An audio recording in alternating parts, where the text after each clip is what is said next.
For those of you who don't know me, I'm Gary Painter. I'm the Director of Social Policy in the Price Center for Social Innovation. I'm excited to be here today for a couple of reasons. First, this is my first official introduction I get to give as the Director of Social Policy in the Center, so I'm excited about that. I'm also very excited to have Pat Sharkey here, who I had talked to over the phone a few times and so forth, but haven't had a chance to meet in person.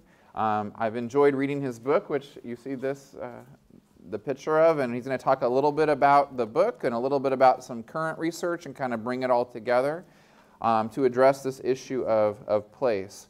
As you know, in the Price Center for Social Innovation, we care deeply about looking at innovative solutions to addressing persistent poverty, really focusing on how to develop solutions to affect the lives of people living in low-income urban communities in particular. That's where our kind of focus has been at this particular point.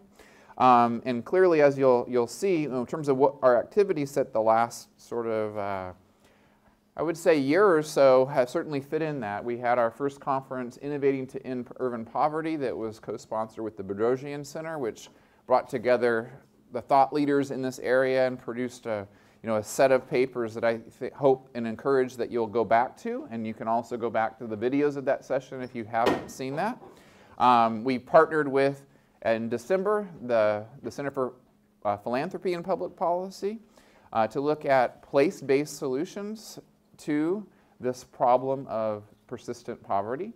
Again, there's going to be a monograph that'll be available fairly soon online, and there are videos that are currently available. So again, if you are interested in following up on those topics, please do so, and be happy to engage in that conversation via your favorite social media outlet. But today, as you can see, that Pat's work fits very well within the theme that we've started here in the first couple of years in terms of the activities of the center. Addresses a lot of, like I said, what our passions and care about. Let me just introduce him in case you are not familiar with his work. He's currently an associate professor of sociology at NYU and also is affiliated with the Wagner School. He received his PhD from Harvard in sociology and social policy in 2007. His research agenda explores the role of neighborhoods and cities in generating and maintaining inequality, especially across multiple dimensions. His book that we referenced here was published in 2013. You see the title, Stuck in Place, Urban Neighborhoods and the End of Progress Toward Racial Equality, which is a very provocative title, and we're looking forward to hearing him talk more about that. And currently he's working on projects within this same topic area, but really focusing on the issue of violence, and in particular the decline in violent crime, and perhaps what that can mean for neighborhoods going forward. But without further ado, or actually I do want to have one more further ado, just kind of the ground rules for the talk. We're going to allow Pat Sharkey to present his work, and if you have clarifying questions or something that's just really pressing, you can go ahead and ask them at that time. But we'll allow him to talk for a segment of time, and then we'll have quite a long open question and answer session. So please write down any questions that you have so that they can be addressed when Pat speaks. So now, without further ado, let me introduce Pat Sharkey. Thank you. Thanks, Gary. And I should say thanks to Richard as well for inviting me here. It really is an honor to be here. There's tremendous stuff going on here. It's an exciting place and lots of great researchers here. So it is an honor to be invited. Thank you for that. So I was asked to talk a little bit about my book, so that's what I'll use as a starting point. I'll talk about kind of the major argument of the book and kind of the empirical stuff, which is the first 6 or so chapters of the book. And then I will get into policy, and I'll spend more time on policy since we're here at a policy school. And here I really wanted to draw on the collective knowledge out there to the extent possible in kind of thinking about some new lines of work that I'm looking at, focusing on violent crime. So that's where I'm going to go for the talk. And I'll start, Gary mentioned the subtitle. I'll start there, the end of progress toward racial equality in particular. It is a somewhat provocative subtitle, but it's based on an empirical look at trends in racial inequality. And I think, what I make clear in the book is that there was actually tremendous progress toward racial equality in the 1960s. Okay, so this was the decade of major civil rights advances. It was a decade where the black middle class expanded in a major way. But that progress essentially ended in the early 1970s. So just some basic descriptive trends tell this story pretty clearly. And I should clarify, there are some outcomes where racial inequality has continued to narrow over time, educational attainment being one major one. But on basic measures of economic status and wealth and earnings, there has been virtually no progress since the early 1970s. This graph shows family income from 1970 through 2011. The red line tracks white families, and the green line tracks black families in the US, and shows no change over time in the ratio of white to black income or absolute differences, which have grown over time. It is not just that racial inequality has persisted, but it's that African American families that were doing fairly well a generation ago have experienced extremely high rates of downward economic mobility. So this figure shows the proportion of, this follows families for 2 generations based on data from the panel study of income dynamics, which I'll draw on heavily throughout this talk, and just looks at the proportion of black children who, when they enter adulthood, move downward in the income distribution relative to their parents. And this measure, so at least on your left, tells us the proportion of families that have moved up into a higher quintile, so a higher fifth of the income distribution. So about 35% of black children, when they reach adulthood, move up into a higher position, substantially higher position in the income distribution than their parents. The proportion that moved down is over half, okay? So this tells us among black children who were raised in middle-class families, these were not children who were raised in poor families, okay? They were raised outside of the bottom fifth of the distribution. More than half have moved downward in the income distribution over time. We can tell the same story by looking at absolute levels of mobility. So if you focus on the middle of this graph, if you can see it, that third set of columns is the middle quintile. So this is kids, black and white kids who were raised in the middle of the income distribution, okay? And then what we're looking at is the average level of family income in the first generation, and then the average family income for kids when they reach adulthood.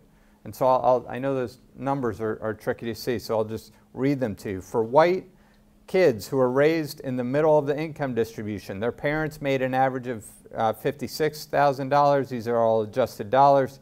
And the kids on average made about $74,000 per year. Black children who grew up in the middle of the income distribution grew up in families where their parents made about $54,000, so just about identical to white kids in that segment of the distribution. As adults, they made about $45,000 in annual family income. So there's actually, it's not just that the relative position of African American kids who were in middle class families a generation ago has deteriorated. It's that the absolute level of income has dropped as well. They're doing worse than their parents. Okay, so how do we understand this? This is kind of the question that motivates a lot of the empirical work in the book, and I think much of the literature on that it kind of tries to investigate and decompose group differences in economic status, in wealth. I didn't show the wealth figures, by the way, but wealth gaps have persisted over time and actually grew in this latest recession. So most of the explanations that are put forth to decompose these type of racial inequalities focus on characteristics of individuals or characteristics of families. They focus on things going on within the home, okay? What I want to argue, the central argument of the book, is that to understand the persistence of racial inequality, we have to look, so factors within the home are important, we have to look beyond the home as well. We have to consider the types of environments in which African American and white families have lived over the past 50 years or so, okay? And this, I should issue my apology now. Talking about black and white families seems very silly in Los Angeles. This is a function of data constraints, okay? So this entire book is about African American and white families who have been in the US for more than one generation. I'm using the panel study of income dynamics, which was a national survey that began in 1968 and has followed families since 1968. That's the great part of this data set, is that it's continued to follow the same families over time and track kids as they leave home and form their own households. The downside to this survey is that it began in 1968, so there was a very small sample of any other ethnic groups besides African Americans and whites, okay? So if we want to talk about multi-generational patterns, we're very constrained because immigration really started in the late 1960s and picked up in the 70s and 80s. Those families are not in this data set, okay? So there have been supplements to the PSID, the Panel Study of Income Dynamics, who haven't been in the data long enough to follow for multiple generations. Soon it will be possible to tell that one of you should tell this story and make it a multi-ethnic story, empirical story. Right now, this is a story about black families who have been in the US for more than one generation and white families for whom the same is true. So how do I make this case that we have to look not just within the home but outside the home to understand the persistence of racial inequality? At a very basic descriptive level, the case kind of makes itself, okay? So these figures just show the average neighborhood environments of black and white children. This is averaging their neighborhood environments over the duration of childhood, okay? So I'm looking age 0 to 17. What is the poverty level in children's neighborhoods? And I have two cohorts here. One cohort born 1955 to 1970, that's on your left, and then a cohort born 30 years later, 1985 to 2000. These figures tell us that for black American children born in the earlier cohort from 1955 to 1970, just over 60% were raised in neighborhoods with at least 20% poverty rates. Okay, this was true for 4% of white children. 30 years later, 66% of black children were raised in neighborhoods with at least 20% poverty compared to 6% of white children.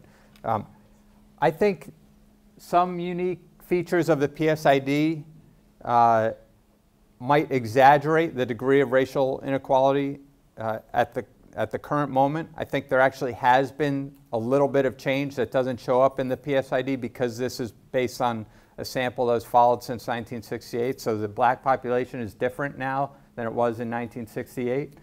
But the basic pattern here is very clear.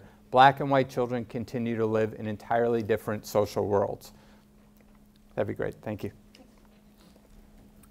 Live in entirely different neighborhoods that don't overlap, okay, in terms of the level of disadvantage, the level of poverty. This is not due to income. This shows the average. This is based on data from 2000. Continues to be true in the later data from the late 2000s. This figure shows this is a scale of neighborhood concentrated disadvantage. Okay, it's in standard deviations away from the national average. Okay, so a 1 means that family lives in a neighborhood that has one standard deviation greater concentrated disadvantage than the average neighborhood across the country. Okay? So what this figure shows is the average neighborhood environments of black, Hispanic, and white households. This is, again, is as of 2000. Okay? It shows the average level of concentrated disadvantage in their neighborhood.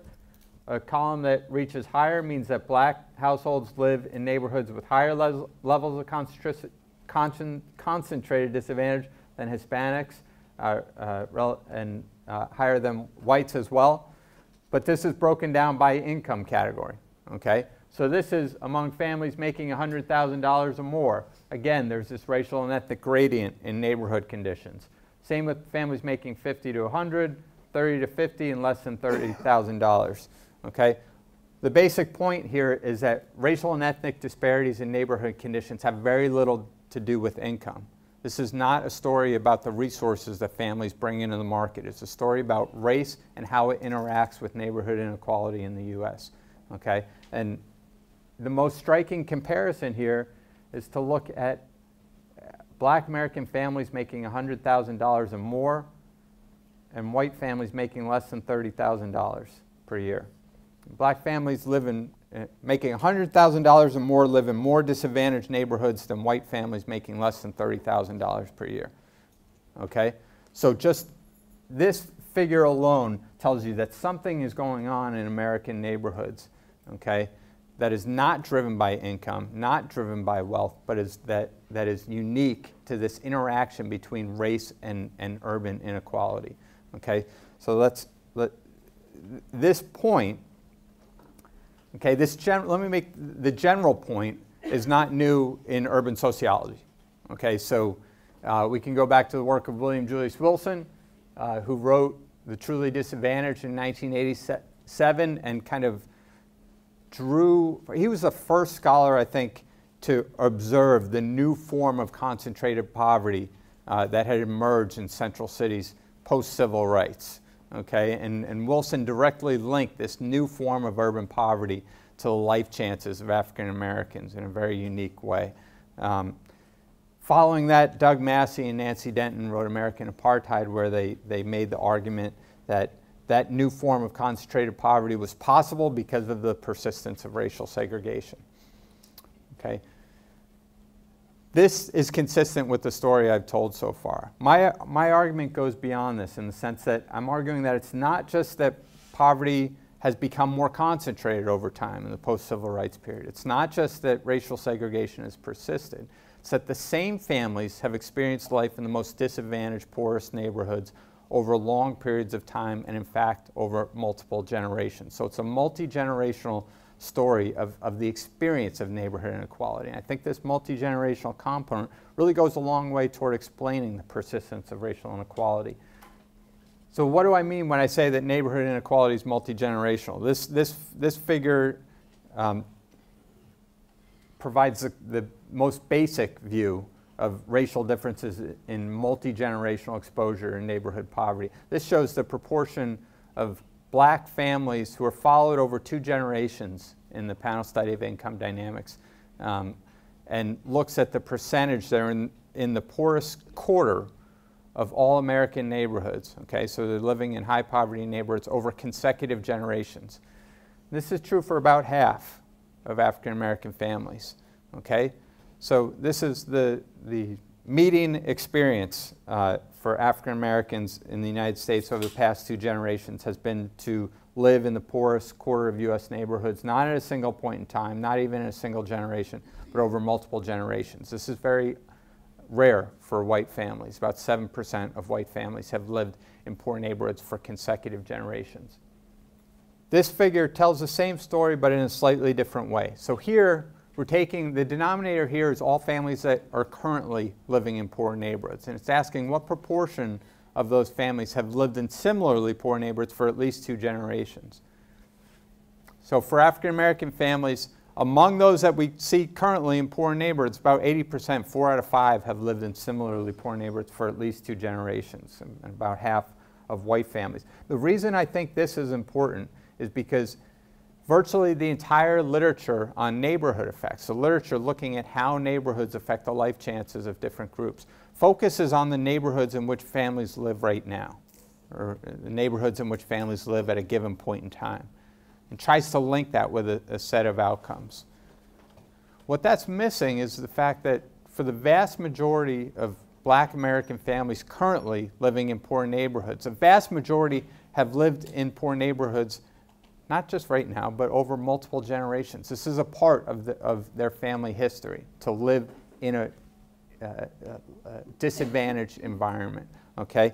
And so what I argue in the book is that this empirical fact should really change the way that we think about neighborhood disadvantage, neighborhood inequality, and really change the way that we study neighborhood inequality as well.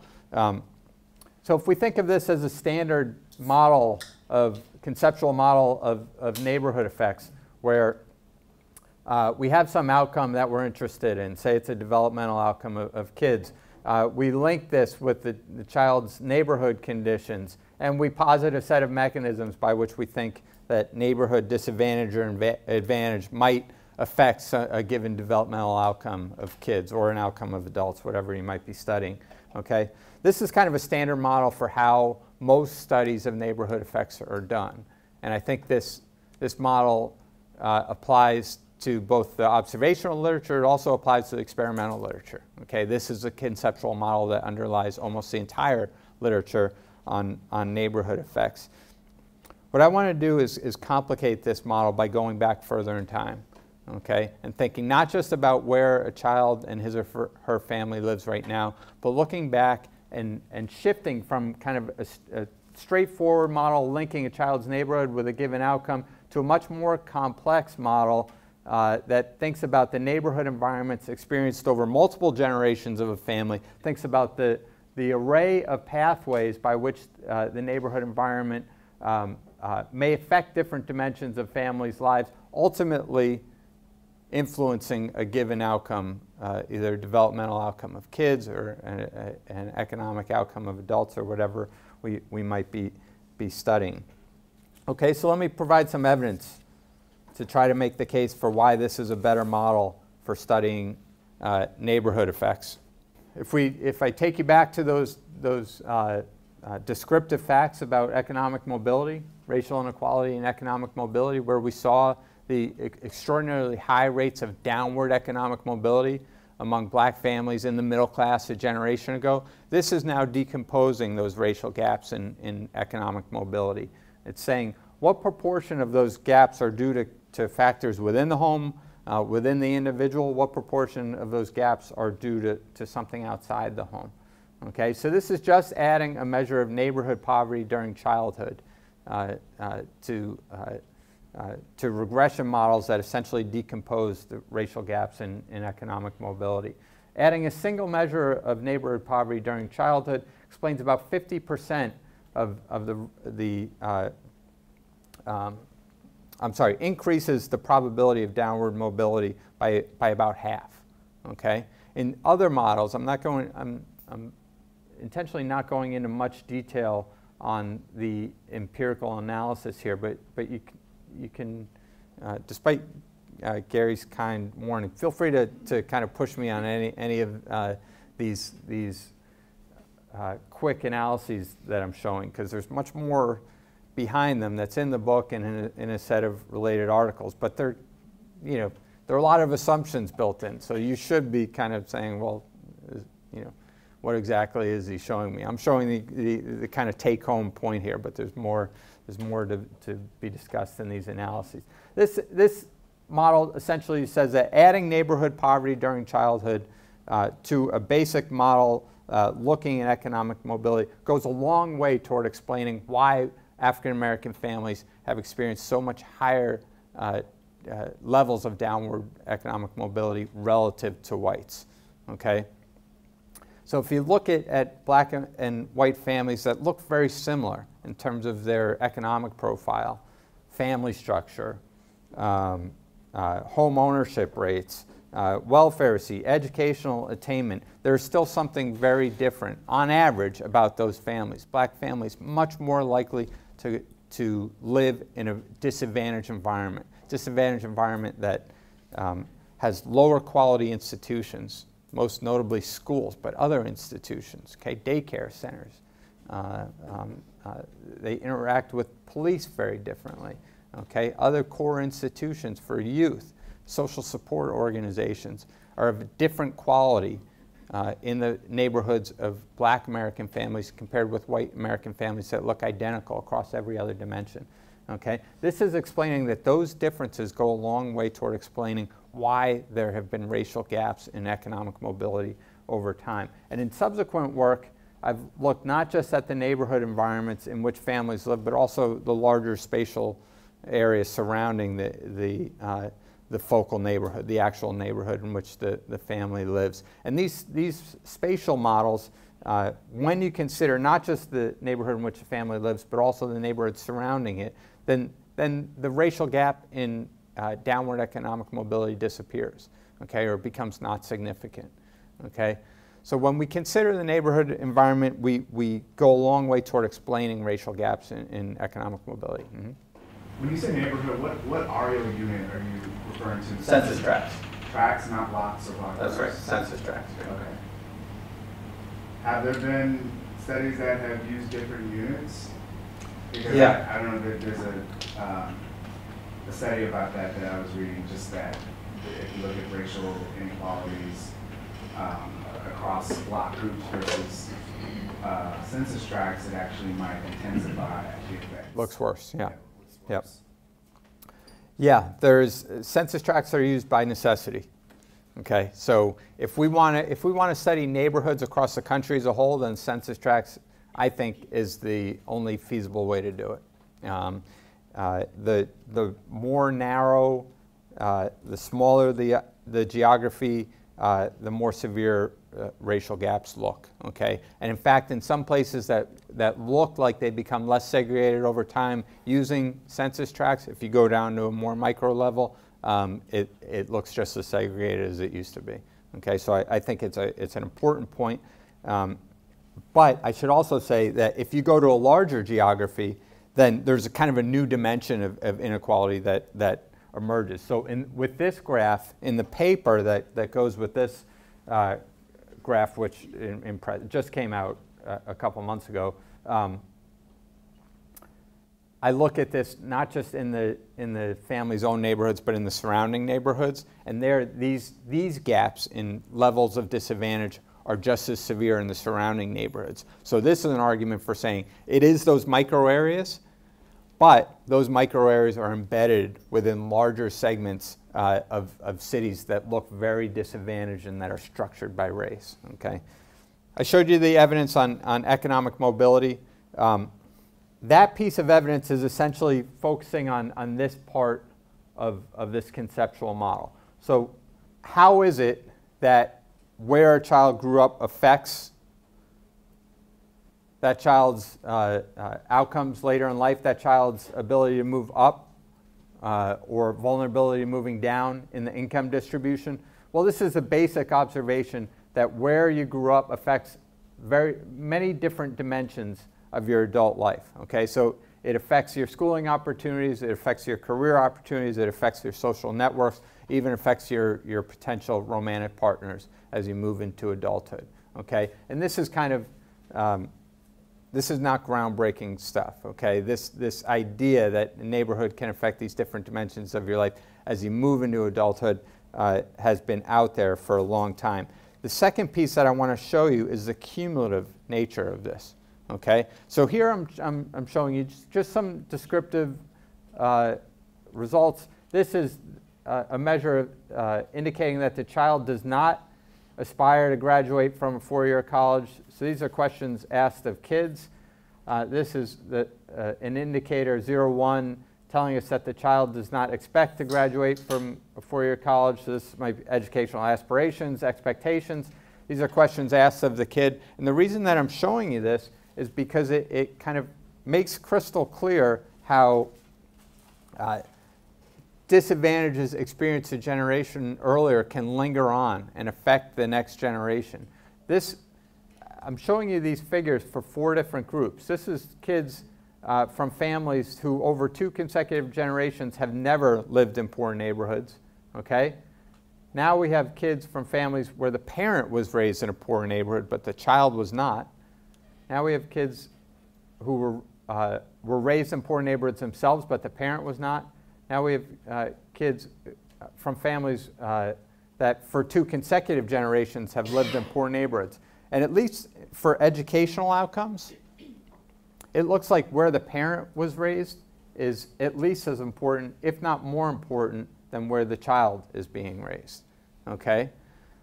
So if we want to understand what a child thinks is possible for herself, we have to consider not just what that child sees around her, but also what the child's parents saw around her a generation earlier, okay? We have to think about not just the experience of the child, but the experience of the previous generation of that family. And this is descriptive. This is not adjusting for anything. It's just looking at the raw means on these two measures. But these questions are also asked of parents, and it kind of gives some interesting, I think, insight into how expectations and aspirations about how far a child will go in school, how those are formed. It's making the basic case that to understand this, we have to look beyond just where family is at a given moment and consider the history of experiences that family has had. Okay, so we make this case. We push this argument furthest in an analysis of cognitive skills, and this is a measure. The measure that I'm showing you here, we use a few different measures in this paper, which I wrote with Felix Elwert, and which is also described in the book. But here I'm just focusing on a measure called the broad reading score from the panel study of income dynamics. And this is an overall assessment of verbal and language skills and reading skills that was given in the survey. And this is looking at how kids do on this assessment of reading skills. And I'm looking again at these four groups. Kids from families that are always in poor neighborhoods, never in poor neighborhoods. Kids in families where the parent was raised in a poor neighborhood, where the child was raised in a poor neighborhood, and where both the child and the parent were raised in poor neighborhoods. And this tells a story about the cumulative nature of neighborhood disadvantage, how the effects of being exposed to disadvantaged neighborhoods and everything that goes with it, meaning attending low-quality schools, being exposed to higher levels of violence, okay, having lower quality institutions, having fewer opportunities for as a child moves into adulthood. All of these factors accumulate to affect the trajectories, not just of a single generation, but of a family over time. Okay, and so this measure, this is based on a study, the details of which are in this paper, where we modeled selection into neighborhood poverty in each generation, okay, adjusting for confounders that affect selection in poor neighborhoods, both in the parents' generation and also in the child's generation, using a newly available set of methods under the name of marginal structural models. So this is equivalent to what we want you to believe, if you buy our assumptions for this study, is that if we're in generation 1 and we flip a coin, and if families that get heads are assigned to a poor neighborhood, families that get tails are assigned to a non-poor neighborhood, okay? Then we wait a generation. 25 years later, we flip a coin again. We take all the families back, we assign some to a poor neighborhood, some to a non-poor neighborhood. Okay, we're going to have 4 groups now. Now we're going to follow those families for a few more years, and we're going to test the kids in those families. Okay, this is the scenario that we are trying to replicate in this study, and we did it with observational data, so you should have questions about those assumptions.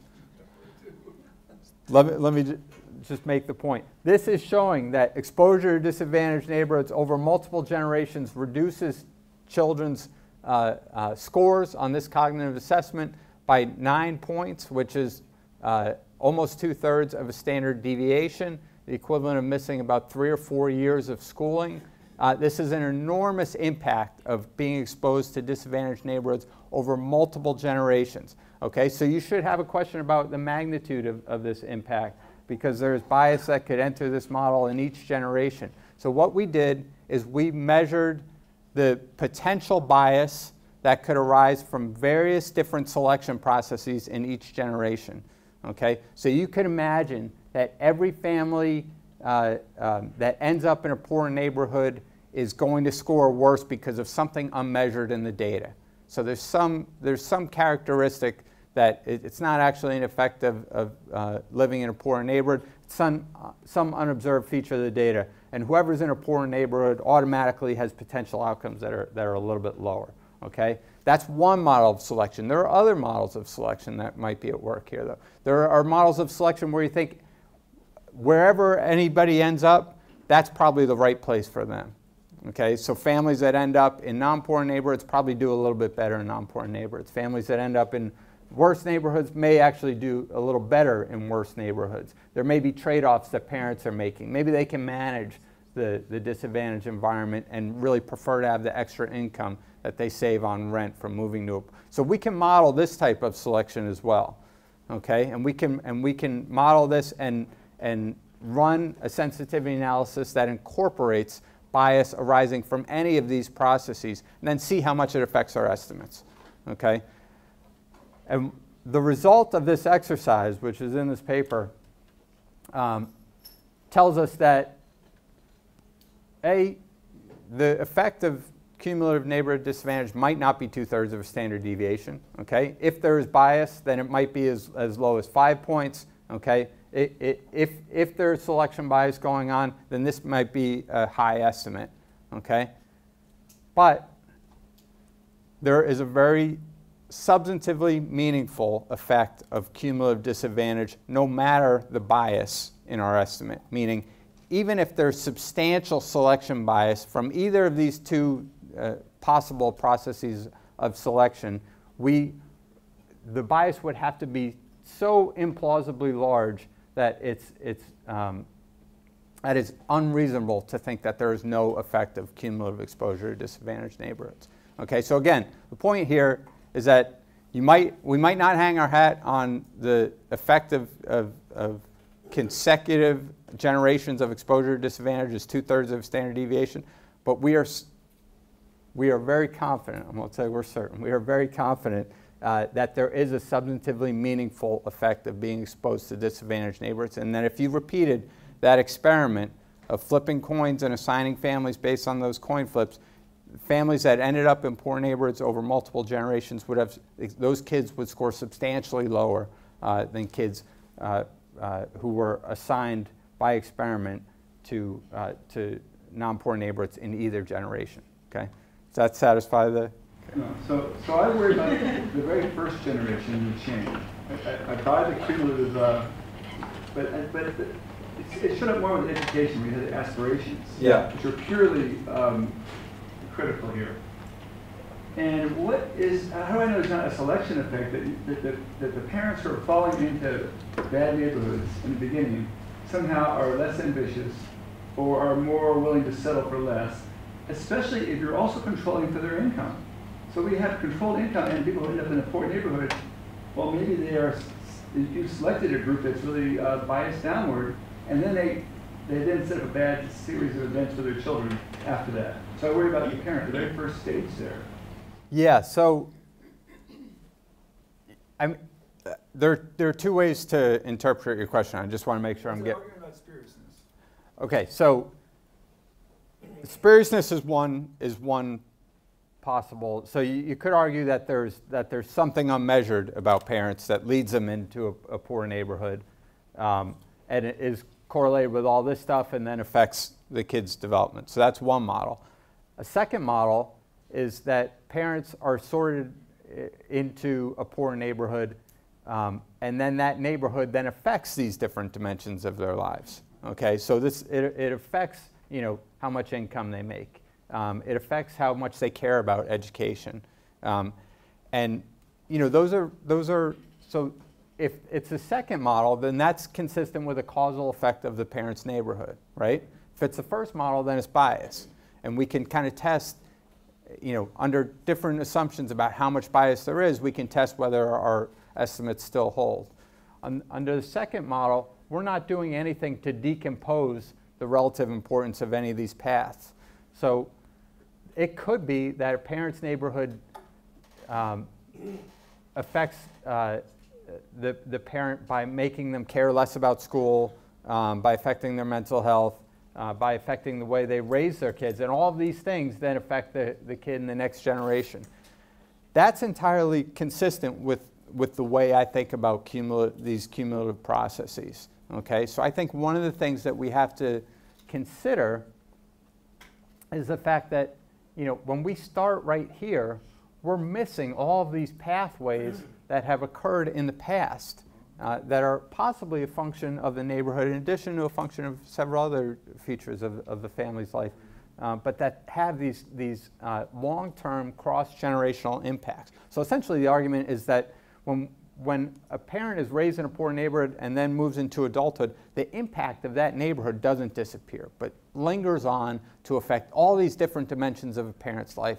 And if we buy that the childhood neighborhood affects mental health, okay, affects networks, which breed opportunities, affects direct access to jobs, affects schooling opportunities.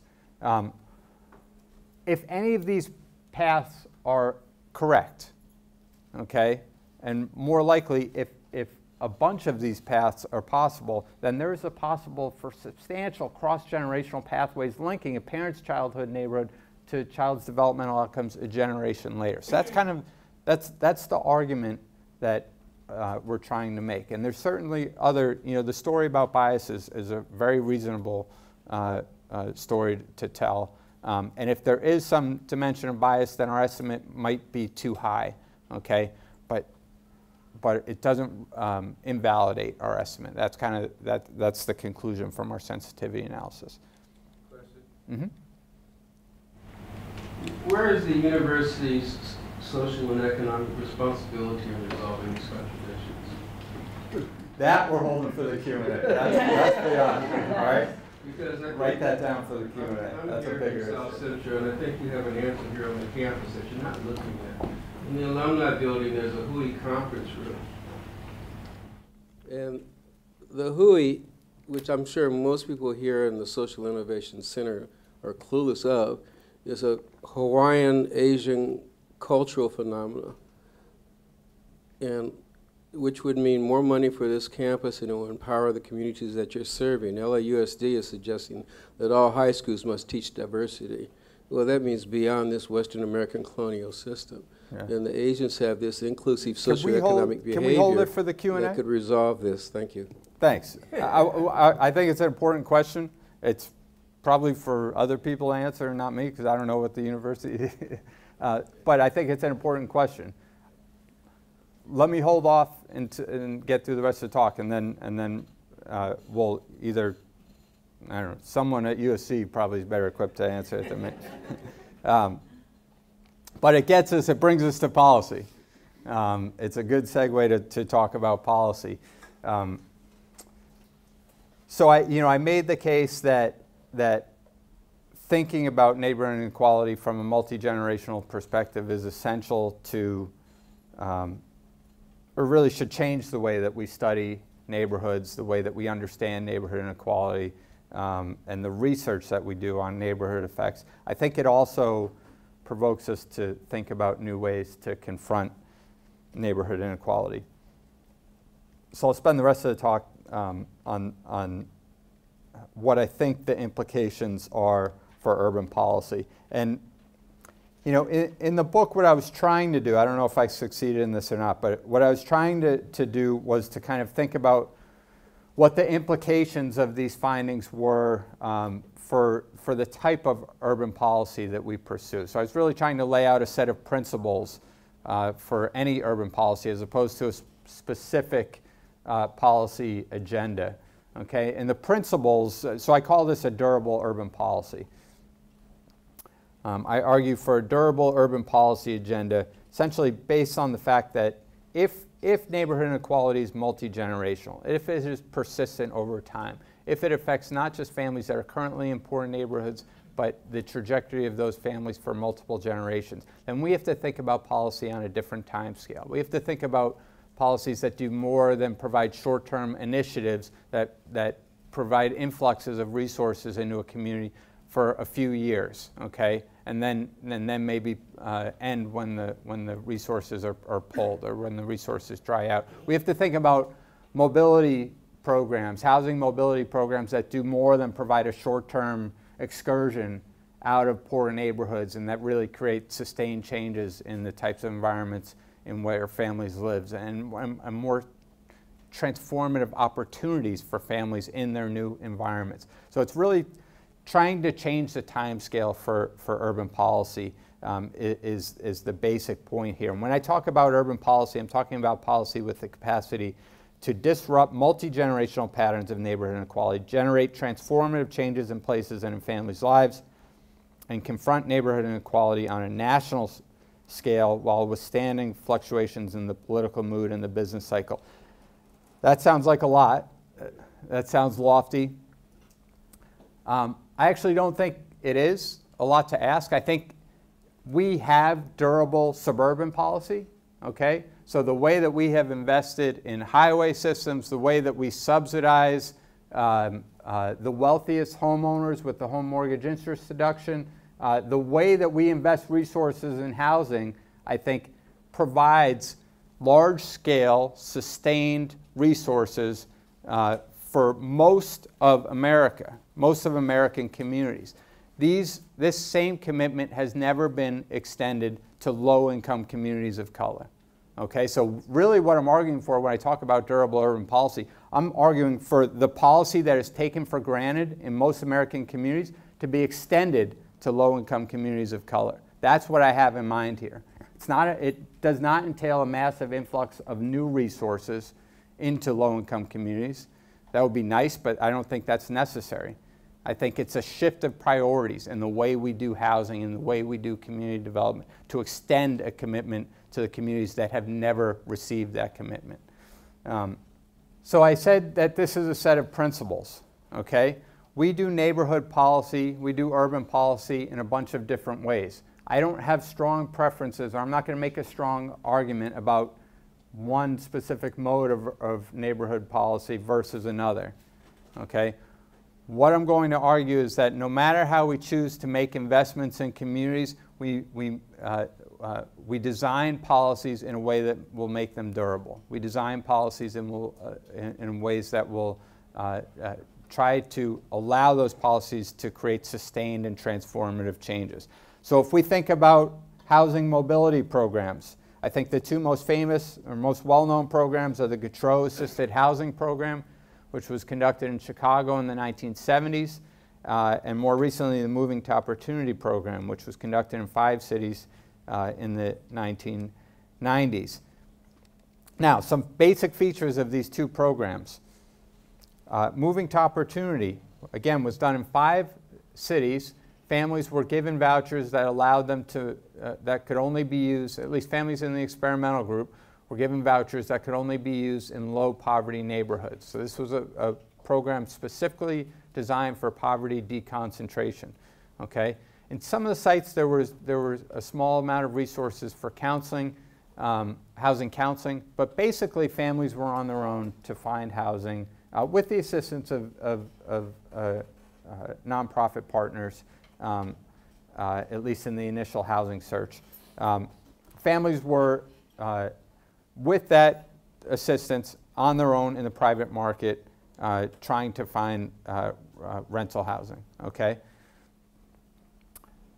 Now, we contrast that model with Gautreaux, which was done in the 1970s. Gautreaux was the result of a court-ordered desegregation case where the Chicago Housing Authority was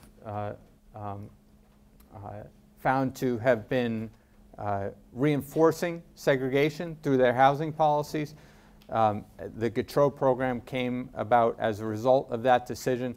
Gautreaux involved locating units across the entire metropolitan area. This is a map that Stephanie DeLuca and Peter Rosenblatt did of Gautreaux units. So the feature here, this is Chicago. Families were coming from public housing within Chicago, and they were offered units across the entire metropolitan area. Now, Gautreaux was somewhat paternalistic in the sense that the organization in charge of implementing this program actually found units, okay, and offered these units to families based on their position. It was based primarily on their position in the wait list for housing, okay? So they were offered the chance to move into a unit. These were in some of the wealthiest suburbs around the city limits, not just within the city of Chicago. And most families, it appeared, at least in the initial studies, that most families took that first offer of a housing unit. So at least the initial researchers argued that this was something close to an experiment where families were essentially assigned to a neighborhood and then they tracked their outcomes over time. Since then, more about this process of assignment of units to families, more details have come to light. That assumption is questionable, okay? I don't know if we really want to think about the early studies from Gautreaux as having a kind of flawless quasi-experimental design. I think there's pretty good evidence that there was some bias that crept in to the assignment of housing to families. But the results from Gautreaux were fairly overwhelming. Families that moved to suburban communities outside of Chicago limits had 4 times, the kids in those families had 4 times the rate of entrance into college than kids who stayed within Chicago. So dramatic educational differences. What I want to highlight are the sustained changes in neighborhood environments that arose out of the Gautreaux program.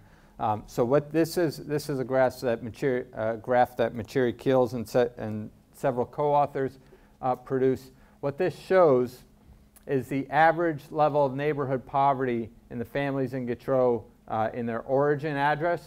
That is the neighborhoods from which they started. Okay, and then this is those same origin neighborhoods as of 2000.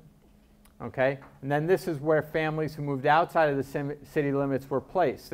On average, they were placed in neighborhoods that had substantially lower levels of poverty, 17% poverty. 15 years later, these families were in neighborhoods that were still much lower poverty than the neighborhoods from which they came. Okay, so the point being, when families were given the chance to make transformative moves that led them out of the kind of rigid racially ordered hierarchy of neighborhoods within the city of Chicago, okay, the moves that they made created sustained changes in their lives.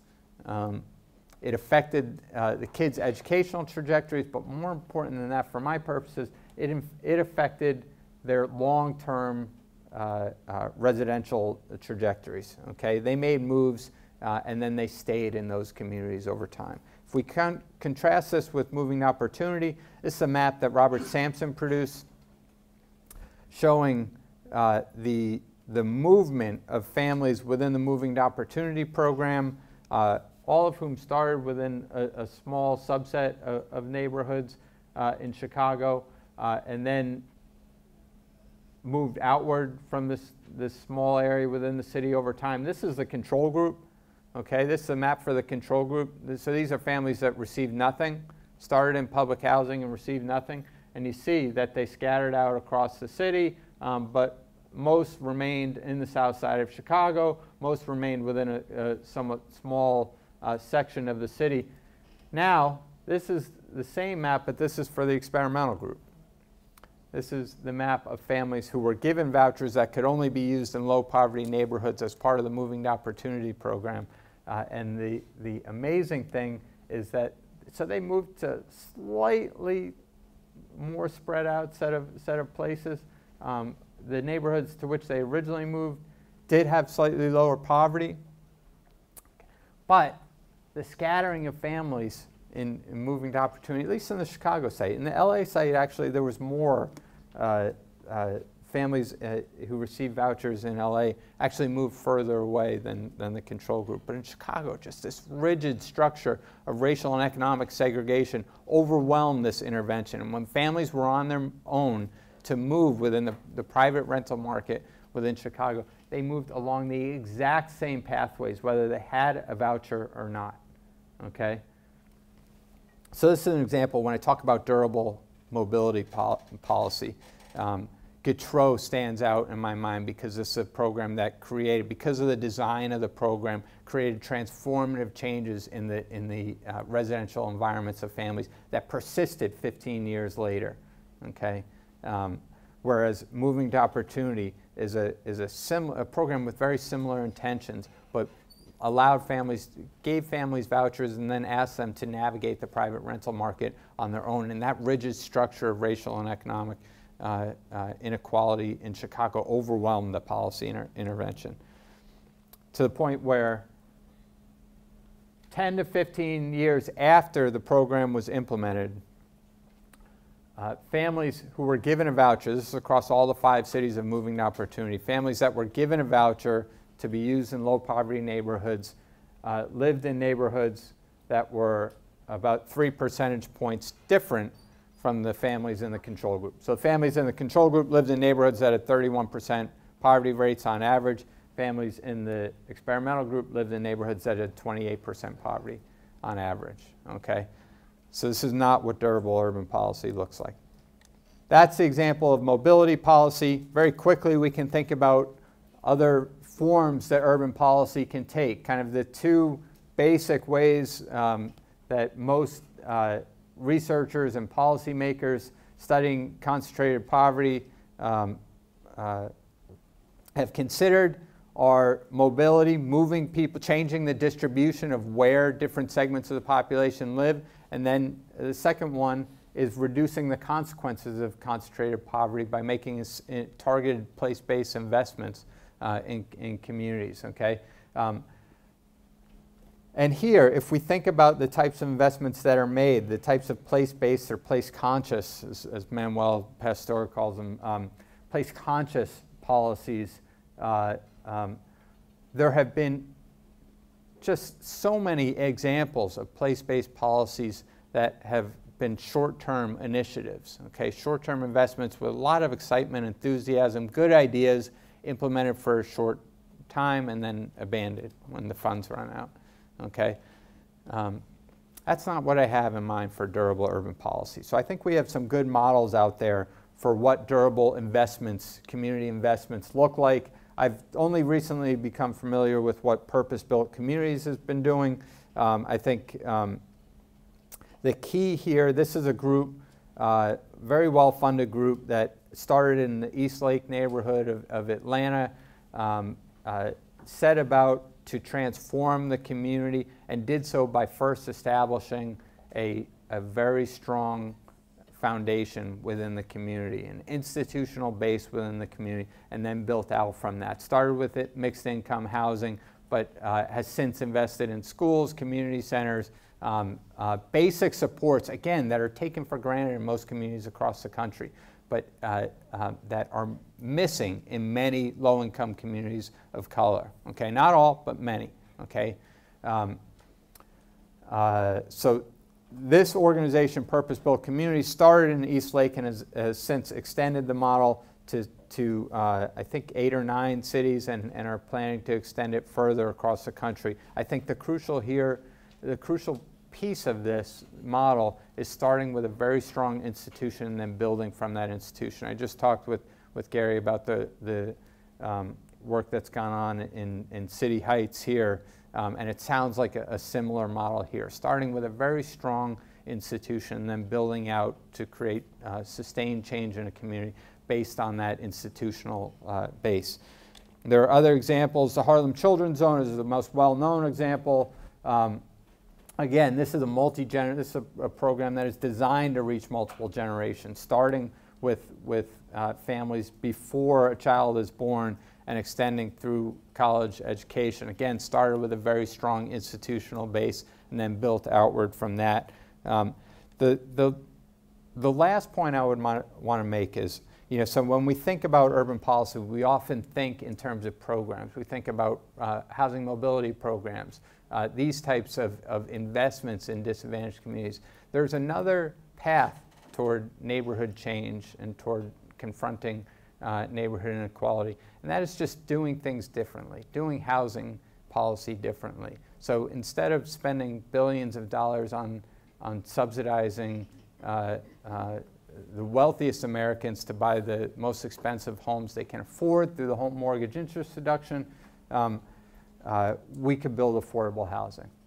Okay, that's not a massive influx of resources. That's a shift of priorities. That's a shift of resources away from the wealthiest homeowners to affordable housing, to people who need housing. Okay, I think $70 billion is what we spend at the federal level on the home mortgage interest deduction, which is a regressive policy that exacerbates inequality. So it's a shift of priorities, okay? It's a shift from the massive investments that we've made in the criminal justice system and incarceration and corrections at the federal and the state level toward integration, toward community development, okay? Again, not a major new resources. It's a shifting of the resources we have, the shifting of the resources that we already spend to investments, okay? As opposed to what Loic Wacquant calls negative social capital. We're at 105. Oh, really? Okay. All right. I'll wrap up here. So I was going to talk a little bit about Montgomery County and their inclusionary zoning, just as a different way to do housing. But let me skip over that because I do want to get to this last piece on the more hopeful piece of my talk. And the more hopeful piece starts with this observation, that we have examples of multi-generational programs. We have examples of programs that have created transformative changes in places. What we don't have are examples of programs or investments that have been implemented on a national scale and then sustained over time. Okay, we don't have or I can't think of any programs that meet these criteria. Okay, so this has been, since I wrote the book, I've kind of spent a lot of time thinking about this, and what I was hoping to do was to draw on the knowledge here to kind of help me figure this puzzle out. Why have we not had this sustained investment implemented on a national scale? And this is my tentative answer, which leads to a somewhat hopeful conclusion. So the tentative answer is that when we look at urban policy in the U.S., particularly at the federal level, I'm thinking here, I think a lot of our urban policy traces back to debates in the 1960s, where there were kind of two models of understanding the growing urban crisis. And the growing urban crisis meant that everything that was changing in cities in the 1960s, pollution became an issue, crime started rising, okay? Immigration reform was passed, cities started to face new fiscal pressures.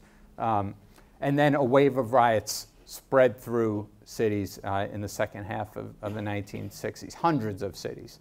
Okay, this was not a small phenomenon. So that collectively, these set of changes were kind of thought of as an urban crisis, and there were two models of thinking about explaining this. One focused on the sources of the urban crisis as being injustice and inequality. Okay, and this is kind of the basis for the War on Poverty programs, the basis for the Kerner Commission report. That was one model. A second model explained the growing urban crisis as a function of lawlessness and criminality and lack of respect for social order. And you see hints of this. Some of you may have lived through this period, and I apologize, I defer to all of your knowledge. I've just read about it, okay? The more I've read, you see hints of this, and I'm relying on Veshel Weaver's work here, Alice O'Connor, and a bunch of other urban historians. But you see hints of this throughout the decade, this explanation of the urban crisis as a function of criminality, okay?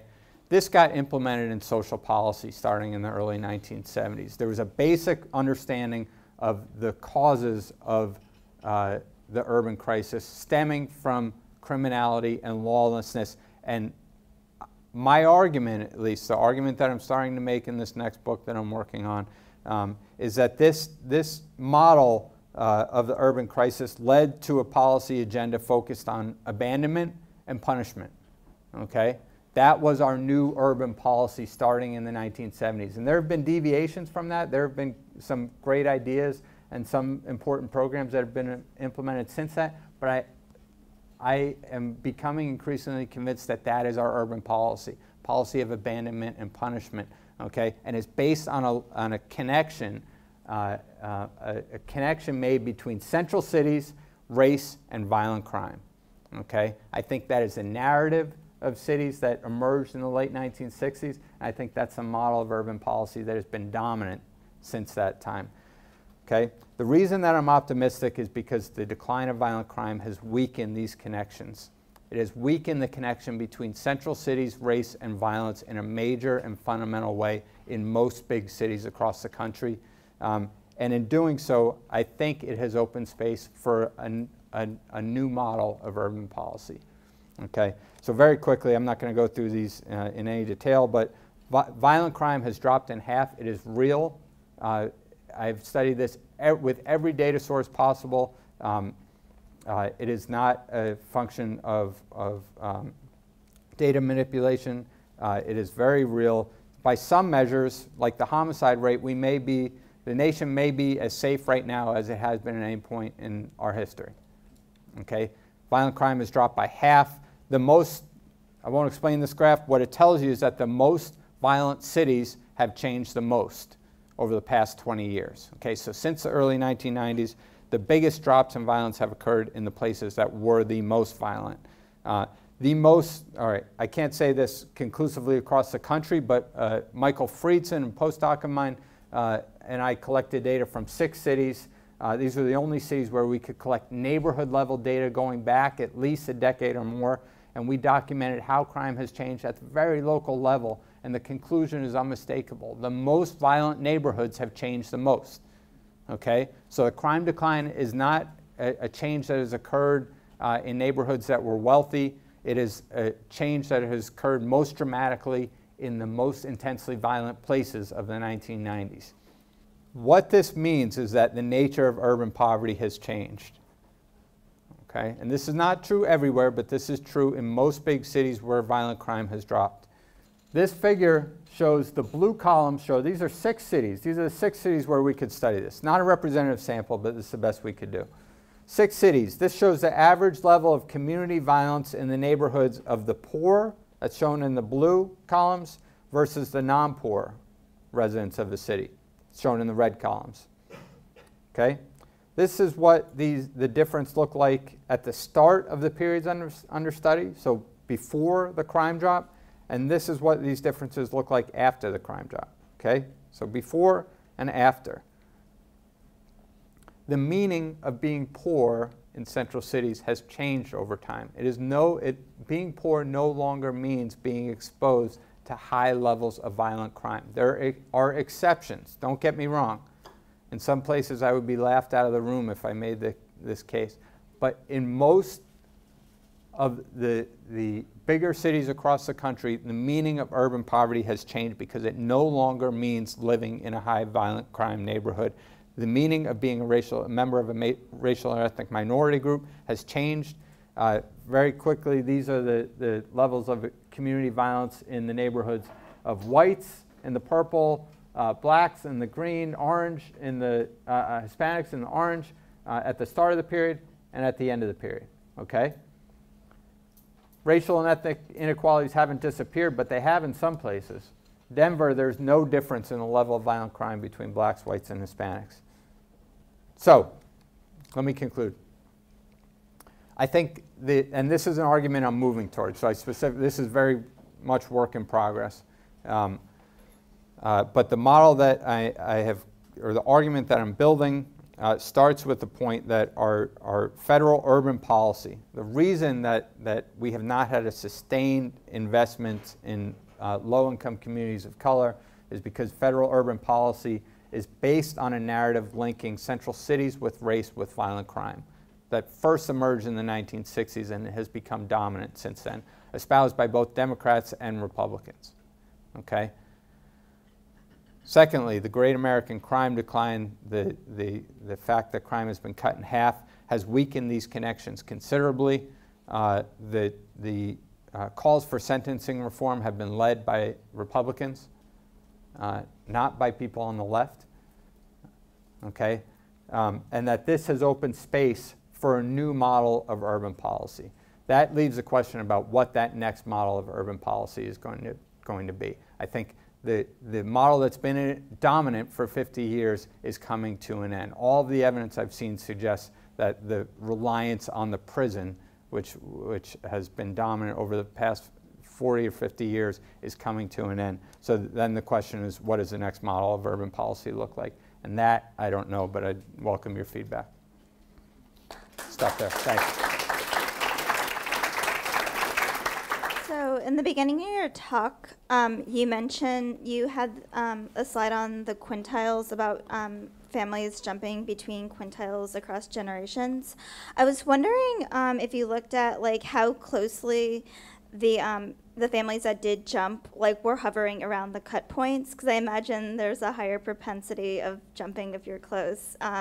And because you presented aggregate numbers of like the shifts, but I was wondering like between or for families that did jump between quintiles, what were the absolute like number, or I guess it's a question about magnitude. How big were the actual jumps for families that actually did jump versus that didn't? And then also I had another question relatedly about when you were looking at extreme jumps between families, when you were looking at like the effects on educational aspirations as well as expectations, if the family or if the parent had lived in a poor neighborhood or not. I was wondering if you could talk a little bit more about what you think the mechanism for that is, because I can kind of see that like when you have very extreme jumps, which I imagine that there's a very small sample size for that, like if those mechanisms still hold up. So for example,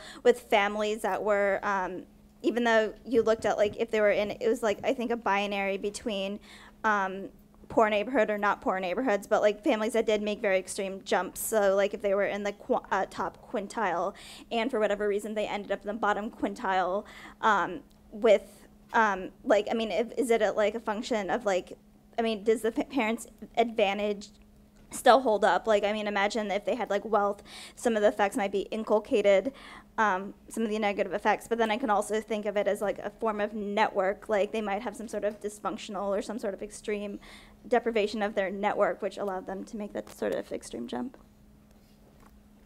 Okay, so the question on thresholds is a good one. I think, so in the book, I think I look at centiles. I break it up a little bit more fine-grained way. And it's true. I think some of the figures about race and mobility do change slightly when you look at a more, so I think your intuition is right there, that, movement about the threshold is probably important in interpreting those racial gaps. The fundamental argument about kind of race and economic mobility in this latest generation holds up, regardless of the specific approach, but it's a good question. And then on mechanisms, I think the neighborhood effects literature has focused so much on the question of do neighborhoods matter, that the question of mechanisms has been pushed to the background. And that's probably true for that paper as well. That was kind of the original basis for doing the work on violence. When I look at mechanisms, the two that stand out the most are schooling opportunities and violent crime. So, all of the work that I've been doing over the past few years has been trying to generate better evidence on the effects of community violence. But there's a huge literature on schools that is already out there, and that I think has given us pretty compelling evidence that schooling opportunities, and by opportunities I mean a whole range of things, but essentially the basic idea of being able to move to a school that serves a more economically diverse student population has pretty substantial benefits on kids. And I think of the work of Heather Schwartz in particular, and then the work coming out of a whole bunch of lottery-assigned charter schools, but also just school assignment policies as kind of reinforcing that idea. Thanks, Pat. I would be interested in getting your reflections on how suburbs fit into the story, because the PSID includes people living in suburban and urban environments, and I don't recall exactly, but I don't think you necessarily are excluding them, and if you're including metropolitan areas, that's including suburban neighborhoods. So the distinction between sort of poor and non-poor neighborhoods might get at an urban-suburban split, but we know that poverty is growing in the suburbs. So I would just be interested in how you think that's fitting into the story. And when you're talking about a durable urban policy, what does that mean for increasingly poor, inner ring suburbs? Yeah. So yeah, that's exactly right. That a lot of these issues of that are I talk about as central city problems have extended to many suburban communities. I think the literature on growing suburban poverty is a little bit misleading in the sense that basically population has grown in the suburbs, not really the concentration of poverty in the suburbs, at least from what I can tell. But there's been really good work by Alan Berube and Elizabeth Kneebone on that.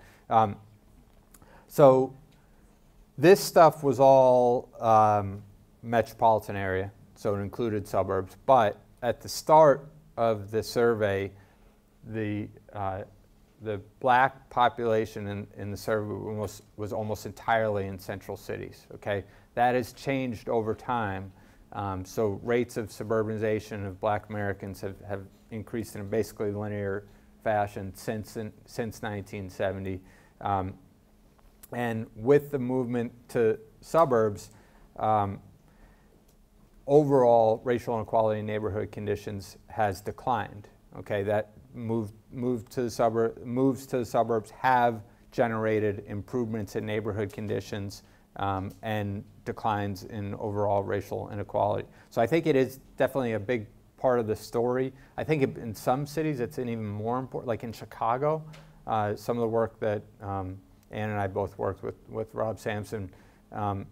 One of the studies, or a couple of the studies we did, just looked at the contrast between people living within the city limits and outside the city limits, and the differences are enormous. So in some places that boundary has enormous salience.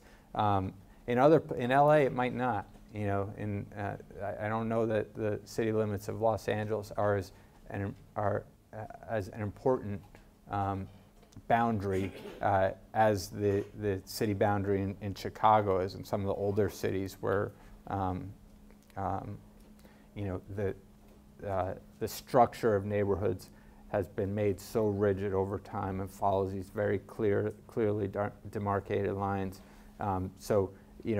As I learn about newer cities in the West and the Sun Belt, I think some of what the literature on urban poverty has told us is probably less relevant for cities like LA. I just had a question about the data set. Is there anywhere in the data set that it collects information on why the children are choosing to either stay in that neighborhood or why they move on? Not much, but it's a really important question, obviously. I mean, I think there are... So I just published a paper that ended with this question because essentially it was a descriptive paper that looked at 4 generations of black and white families, and it found that in the first 3 generations, black families were much more likely to make long-distance moves than whites. Okay? In the latest generation, the opposite is true. Black American families in the latest generation have been much more likely to stay in place. And that, in this context, that meant staying within the same city, the same county, actually. But it's also true at a more local level. Black and Latino families are much more likely to stay within the same neighborhood over time, same physical space over time. And that's a big part of the story about persistence of neighborhood inequality. And I've had this running email dialogue with an ethnographer who really wants to explore this question. I mean, we have a general sense. I could give you a very general set of factors that look like they help explain. But I think there's a lot of nuance there that is yet to be unpacked. Why is it that migration patterns have changed in the latest generation of black American families? Why is there an attachment to places that in a lot of cases means places that have gone downhill in the last generation, that have offered fewer opportunities over time. You know, so I think I could speculate, but the my conclusion is that we need good ethnography on this question. Let's go to your question about the solutions. And when you bring this issue, this idea of durable urban policy, you've come to the right place, I think. Because urban planning and real estate are durable. The built environment is durable, and we think long range. We even do projections into the future. So the durability question is the right question to bring here, but we don't have the answers either, at least not that easily. I think your idea about the narrative is actually a durable solution because the political winds are just drifting all over. Programs that are formed out of policy come and go with the budget, and something has to last longer. So the built environment with inclusionary housing, as you pointed out at the end, that's durable. It's on the ground, and it doesn't have to be that difficult. We just need to have more apartments. We've had a downturn in apartments since 1987 in the U.S., and that's part of the problem.